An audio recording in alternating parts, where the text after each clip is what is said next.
என்னப்பா, என்னென்னவோ சொல்ற? பீடிகை பலமா இருக்கே, என்ன விஷயம் சொல்லுப்பா. அத்தை, நான் வளர்ந்தது உங்கள் அன்புலையும் ஆதரவுலையும் தான். அம்மா நிறைய சொல்லியிருக்காங்க. காலத்தோட கட்டாயம் நான் உங்கள் மருமகன் ஆயிட்டேன். இல்லைன்னா உங்கள் மகனை காலம் பூரா உங்களை வணங்கியிருப்பேன். இப்போ கூட என்னை பொறுத்த வரைக்கும் நீங்கள் என்றைக்குமே எனக்கு அம்மா தான். அந்த உரிமையில் தான் இப்போ உங்ககிட்ட பேசுகிறேன். நீங்கள் எதுவும் தப்பாக எடுத்துக்காதீங்க. நான் யாரையும் குறை சொல்லவோ இல்லை சுட்டி காட்டவோ இதை சொல்லலை. என்ன அர்ஜுன், நான் தப்பாவே நினைக்க மாட்டேன், விஷயத்த சொல்லு. அத்தை, குடும்பத்தில் கணவன் மனைவிக்குள்ள சண்டை வரும், ஊடல் வரும். அதுக்கப்புறம் சொல்லாமல் கொள்ளாமல் சமாதானம் வரும். உங்களுக்கு தெரியாதது இல்லை. எனக்கும் அனிதாக்கும் அப்படிதான். அப்பப்போ சின்ன சின்ன பிரச்சனைகள் வரும். கொஞ்ச நேரத்தில் நாங்களே பேசி சமாதானம் ஆயிடுவோம். அதுக்கப்புறம் மறுபடியும் வேற ஏதாச்சும் ஒரு பிரச்சனை வரும். இது எங்களுக்கு பழகி போனது. நாங்கள் அதை பெருசாக எடுத்துக்கல. ஏன்னா அவள் என்னை அளவுக்கு அதிகமாக நேசிக்கிறாள். நானும் அவளை ரொம்ப மதிக்கிறேன். இது எங்கள் தனிப்பட்ட விஷயம். அத்தை, நான் இன்னும் கொஞ்சம் வெளிப்படையாகவே சொல்கிறேன். சமீப காலத்தில் எனக்கும் அனிதாக்கும் நடந்த சண்டைக்கு காரணம் குழந்தை பெற்றுக்கிறத பற்றி தான். முதல்ல அவள் வேண்டான்னு சொன்னான். அதுக்கு பல காரணங்கள் சொன்னான். நானும் ஒன்றும் சொல்லலை. அப்புறம் என்னாச்சோ ஏதாச்சும் தெரியல, அவள் தாயாக தயாராயிட்டா. ஆனால் அவள் மனசெல்லாம் இன்னும் பக்குவப்படணும்னு சொல்லி நான் இப்போ குழந்தை வேண்டான்னு சொல்லிட்டேன். இது எங்களுக்குள்ள இருக்கிற அந்தரங்கமான விஷயம். கண்டிப்பா இது உங்களுக்குள்ள இருக்கிற அந்தரங்கமான விஷயம்தான். அத்தை, நான் சொல்றத கேட்கறதுக்கே நீங்க கூச்சப்படுறீங்க.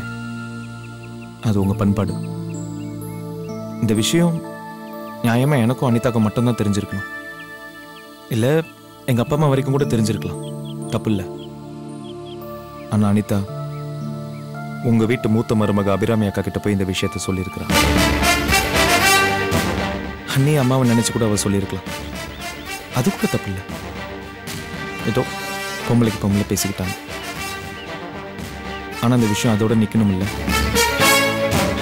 இப்ப என்னப்பா நடந்துச்சு?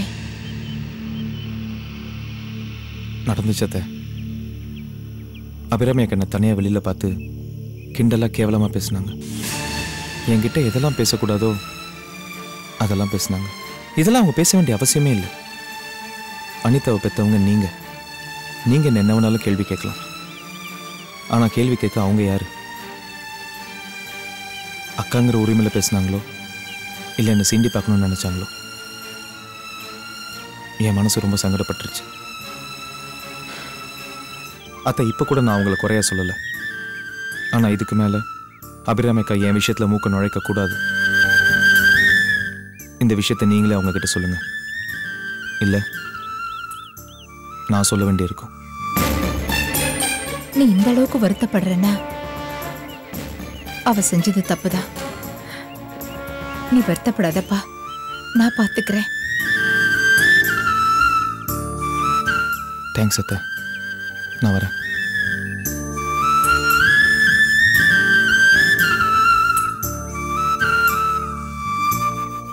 அத்தை, பெரியவங்க கிட்ட சொல்லாம எந்த விஷயத்தையும் செய்யக்கூடாதுன்னு நினைக்கிறவனா, அதனால தான் இந்த விஷயத்தை உங்ககிட்ட சொன்னேன்.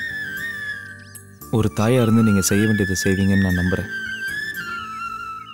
மற்றபடி என்ன தப்பா நினைக்காதீங்க. போயிட்டு வரேன்.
ஆட்டோ ஃபாலோ பண்ணுங்க.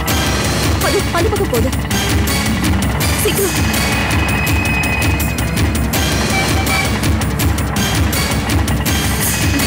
சீக்கிரம் போங்க.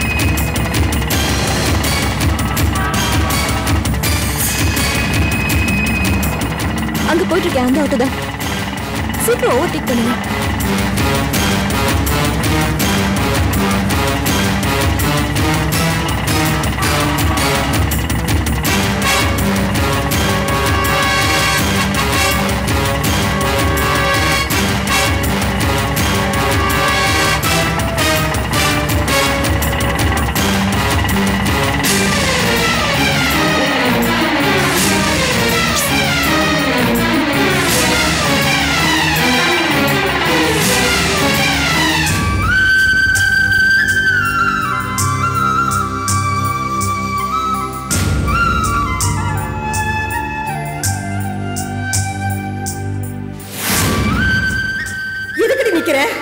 போ.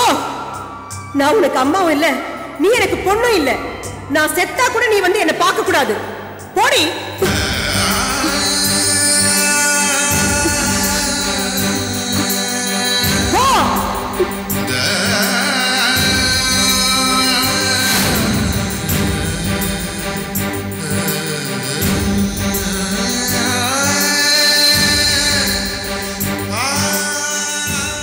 அப்பா, எப்பமா இங்க வந்த?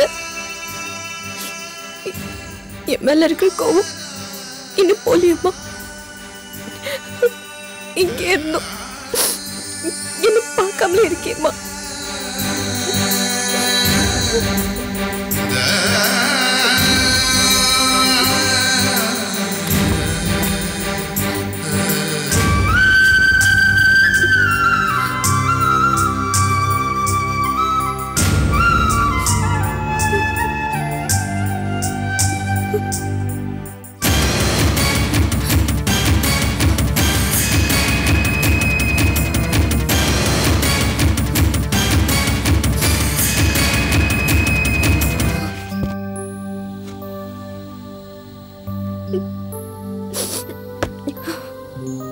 வாங்க. என்ன ரோஹிணி, உங்க அம்மா ஞாபகம் வந்துருச்சா? அன்னைக்கு முதியோர் எல்லாம் போயிட்டு வந்த உடனே அவங்க ஞாபகம் வந்துச்சு.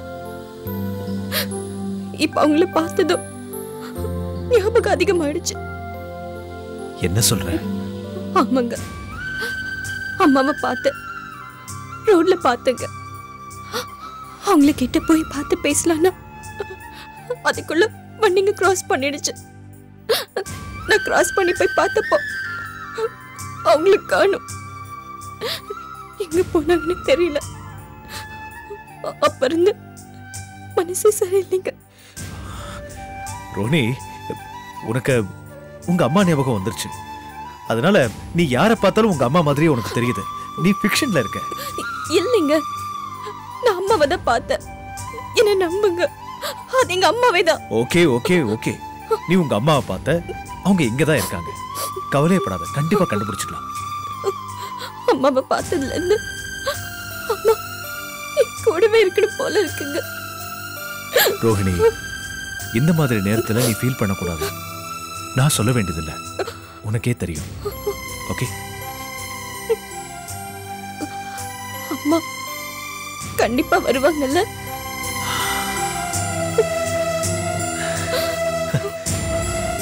வருவாங்கடா. ஓகே? சரிங்க, நான் போய் உங்களுக்கு காஃபி போட்டு எடுத்துட்டு வரேன்.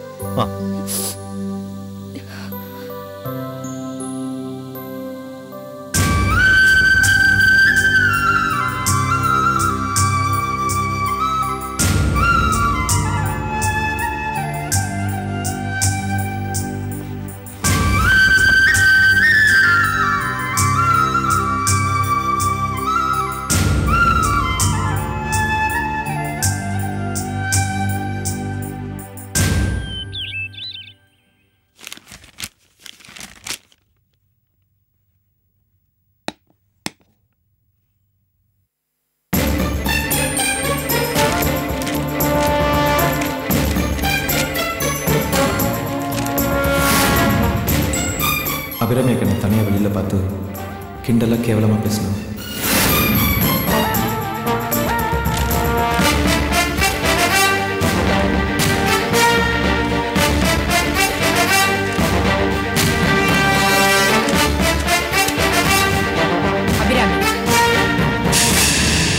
அபிராமி, என்னத்த நீ செய்யறது உனக்கே நல்லா இருக்கா?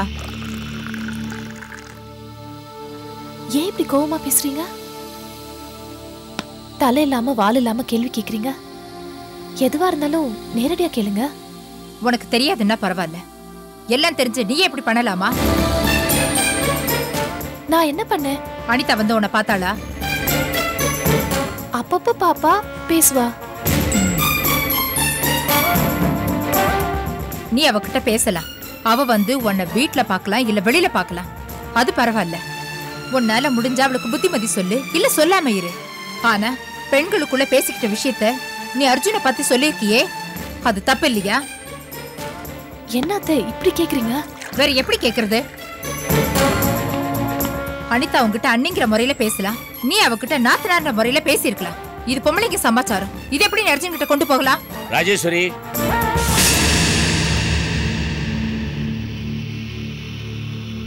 என்ன பேசிட்டு இருக்க? அதோ அபிராமி கிட்ட.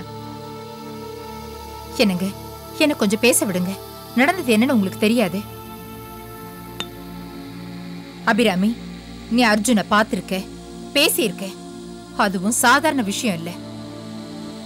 குழந்தை பெத்துக்கிறத தள்ளி போடுறத பத்தி பேசியிருக்க. அது அவங்க குடும்பத்துல இருக்கிற அந்தரங்கமான விஷயம். அது ஒரு ஆம்பளை கிட்ட பேசியிருக்க. உண்டா இல்லையா? புருஷன் பொண்டாட்டி விவகாரத்துல நீ தலையிடலாமா? அத பத்தி நீ பேசலாமா? அது தப்பு இல்லையா? அர்ஜுன் என் தம்பி மகனா இருந்தாலும் நானே அவன்கிட்ட பேசுறதுக்கு ஒரு எல்லை வச்சிருக்கேன். அனிதாவை கட்டி கொடுத்த நாள்ல இருந்து அவன் எனக்கு மருமகன். ஒரு மாமியாருக்கும் மருமகனுக்கும் பேசி பழகிறதுக்கு ஒரு எல்லை இருக்கு. அதே மாதிரி அவனோட அக்கான்ற முறையில உனக்கும் ஒரு எல்லை இருக்கு. அதை நீ மீறக்கூடாது. அவங்கிட்ட பேசும்போது ஜாக்கிரதையா பேசணும். ராஜேஸ்வரி, உனக்கு என்னாச்சு? எதுக்கா இப்ப அர்ஜுன் சப்போர்ட் பண்ணி பேசிட்டு இருக்கற? மாமா, நீங்க பதட்டப்படாதீங்க. என்ன நடந்ததுன்னு நானே சொல்றேன். சொல்லலாம்ல? சொல்லுமா, பர்மிஷன் கேட்டுட்டு இருக்கற. இது லேடிஸ் விஷயம்தான், இருந்தாலும் உங்ககிட்ட சொல்றேன் மாமா. ஒரே விஷயத்த நான் ஒரு ஆங்கிள் பார்த்திருக்கேன், அத்தை வேற கோணத்துல பார்த்திருக்காங்க. அதனால்தான் இப்படி கோவமா இருக்காங்க. நான் அன்னைக்கு என்ன நடந்ததுன்னு சொல்றேன். அதுக்கப்புறம் நீங்க என்ன நினைக்கிறீங்களோ அதை சொல்லுங்க.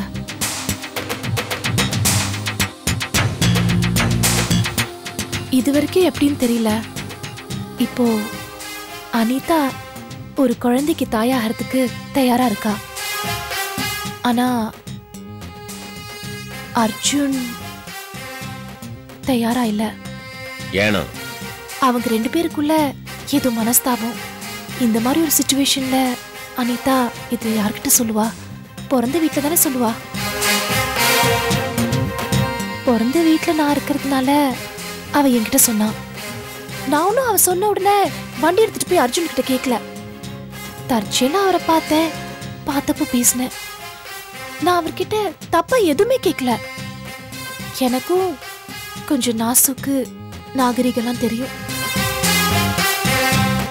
நீங்க ரெண்டு பேரும் சந்தோஷமா இருந்து குழந்தைய பெத்துட்டு வாரிசு வளர்ந்தாதான் ரெண்டு குடும்பமும் நிம்மதியா இருக்கும்னு சொன்னேன். எங்க வீட்டு பொண்ணே முன்ன பின்ன ஏதாவது தப்பா பேசினா, தப்பு பண்ணா நீங்க தான் பெரிய மனசு பண்ணி அனுசரிச்சு போகணும்னு சொன்னேன். இது தப்பா? நானும் அர்ஜுன் கிட்ட நம்ம வீட்டு மாப்பிள்ளைங்கிற முறையில போய் பேசல. என் தம்பின்ற உரிமையோட அக்கறையா கேட்டேன். இதுல என்ன தப்பு இருக்காமா? தப்பு இல்லம்மா, உன் மேல எந்த தப்பும் இல்ல. ராஜேஸ்வரி, இவ கேட்டதுல என்ன தப்பு? இந்த குடும்பம் நல்லா இருக்கணுங்கிற அக்கறையில தானே கேட்டுக்கிறா.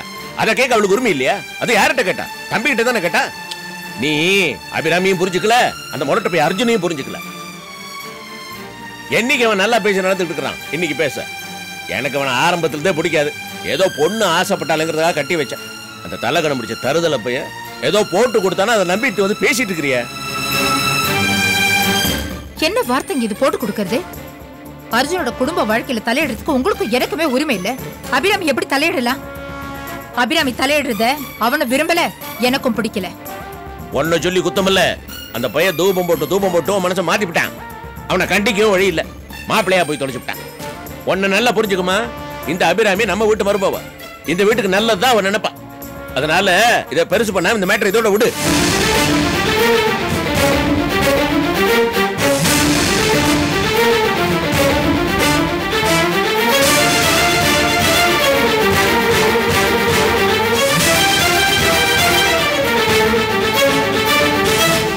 அத்தை, என் மேல இன்னும் கோவமா இருக்கீங்களா?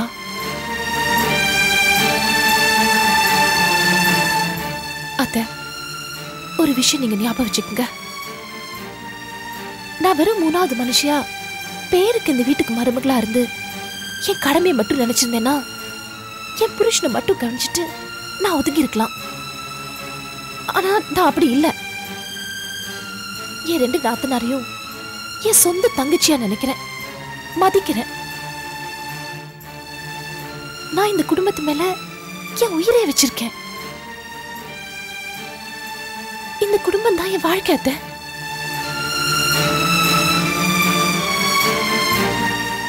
ஒரு பொண்ணுக்கு தாய்மைங்கிறது எவ்வளவு முக்கியம்னு எனக்கு நல்லாவே தெரியும். எனக்கு குழந்தை பிறக்கலன்னு பக்கத்து வீட்டுக்காரி என்ன வளைக்காம கழிக்கல. அவளை விடுங்க. இந்த ஊர் உலகமே என்னை பத்தி என்ன சொல்லுது தெரியுமா?